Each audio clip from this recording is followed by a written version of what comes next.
പത്തനംതിട്ടയിൽ നിന്ന് PG അനിൽകുമാർ, ഈ ഒരു മലയാളി മരിച്ചിട്ടുണ്ട്, രഞ്ജിതയുടെ അയൽവാസിയാണ് PG അനിൽകുമാർ. അനിൽകുമാർ, ഇപ്പോൾ രഞ്ജിത ഈ കഴിഞ്ഞ ദിവസങ്ങളിൽ കൂടി നാട്ടിലുണ്ടായിരുന്നു. ഒരു ജീവിതം കരുപ്പിടിപ്പിക്കാനാണ് ബ്രിട്ടനിലേക്ക് പോയത്. നഴ്സായി ജോലി ചെയ്യുകയായിരുന്നു. ദൗർഭാഗ്യകരമായ ഒരു അപകടം അവരുടെ ജീവൻ കവർന്നിരിക്കുകയാണ്. എന്താണ് അവിടെ നാട്ടുകാർക്ക് പറയാനുള്ളത്?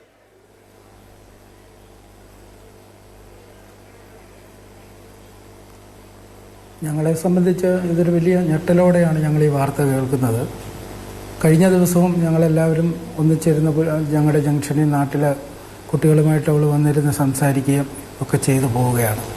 അപ്പോൾ 2014 രഞ്ജിത മസ്കറ്റിലേക്ക് ജോലിക്ക് പോയതും അവിടെ നിന്ന് 2019 പരീക്ഷ എഴുതി കേരളത്തിൽ ജോലി കിട്ടുകയും അവിടെ കോഴഞ്ചേരി ഗവൺമെൻറ് ഹോസ്പിറ്റലിൽ ജോലിക്ക് ജോയിൻ ചെയ്ത് 1 മാസം കഴിഞ്ഞ് 5 വർഷത്തെ അവധിയെടുത്ത് വീണ്ടും വിദേശത്തേക്ക് പോവുകയായിരുന്നു.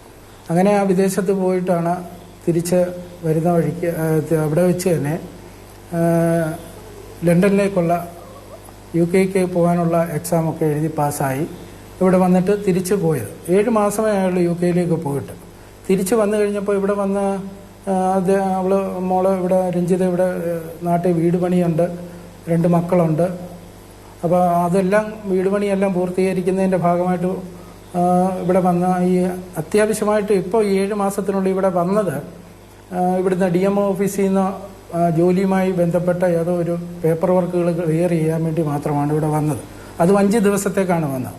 ആ 5 ദിവസത്തേക്ക് വന്നതിന് ശേഷം ഉണ്ടായതാണ് ഈ ഒരു വലിയ ദുരന്തം. ഞങ്ങളെ സംബന്ധിച്ച് നാട്ടുകാർ ആകെപ്പാടെ എല്ലാവരും, കൊച്ചുകുട്ടികൾ മുതൽ എല്ലാവരും വളരെ ഞെട്ടലോടുകൂടിയാണ് ഈ വാർത്ത കേട്ടതും ആ വീട്ടുകാരുമായിട്ടും ഒക്കെ. ഞങ്ങളുടെ ഒരു സഹോദര, എൻ്റെ ഏറ്റവും അടുത്ത ഒരു കുടുംബവുമാണ്. അപ്പോൾ അവരുമായിട്ടെല്ലാം ഞങ്ങൾക്ക് നല്ല ആത്മബന്ധവുമാണ്. പക്ഷേ 2 കൊച്ചുകുട്ടികളുടെ അവസ്ഥ കാണുമ്പോൾ നമുക്ക് സഹിക്കാൻ പറ്റുന്ന ഒരു കാര്യമല്ല. എന്താണ് സംഭവിച്ചതെന്നുള്ളത് ഇപ്പോഴും ഞങ്ങൾക്ക് വീട്ടുകാരെ പറഞ്ഞ് ബോധ്യപ്പെടുത്താനായിട്ട് കഴിഞ്ഞിട്ടില്ല.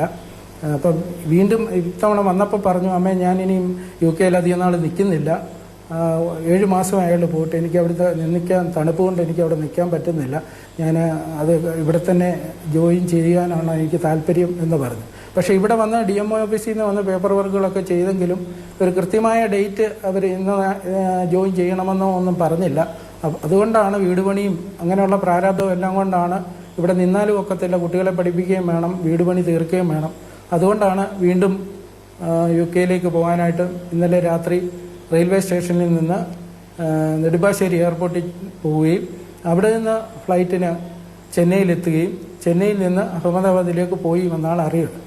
അത് കഴിഞ്ഞാണ് ഉച്ചയ്ക്ക് 2:30 ഈ വിവരം, ഇങ്ങനെയൊരു ദുരന്ത വാർത്ത നമുക്കറിയാൻ കഴിയുന്നത്. ഞങ്ങളെ സംബന്ധിച്ച് ഒരിക്കലും ഇത് ഉൾക്കൊള്ളാൻ കഴിയത്തില്ല. എല്ലാവരും ഈ നാട്ടുകാരൊന്നടങ്കം വലിയ മനപ്രയാസത്തിലാണ്. തീർച്ചയായിട്ടും ആ ദുഃഖത്തിൽ ഞങ്ങളും പങ്കുചേരുകയാണ്. ഈ ഒരു ദുരന്തത്തിൽ ജീവൻ നഷ്ടപ്പെട്ട പത്തനംതിട്ട സ്വദേശിയെക്കുറിച്ചാണ് പറഞ്ഞത്.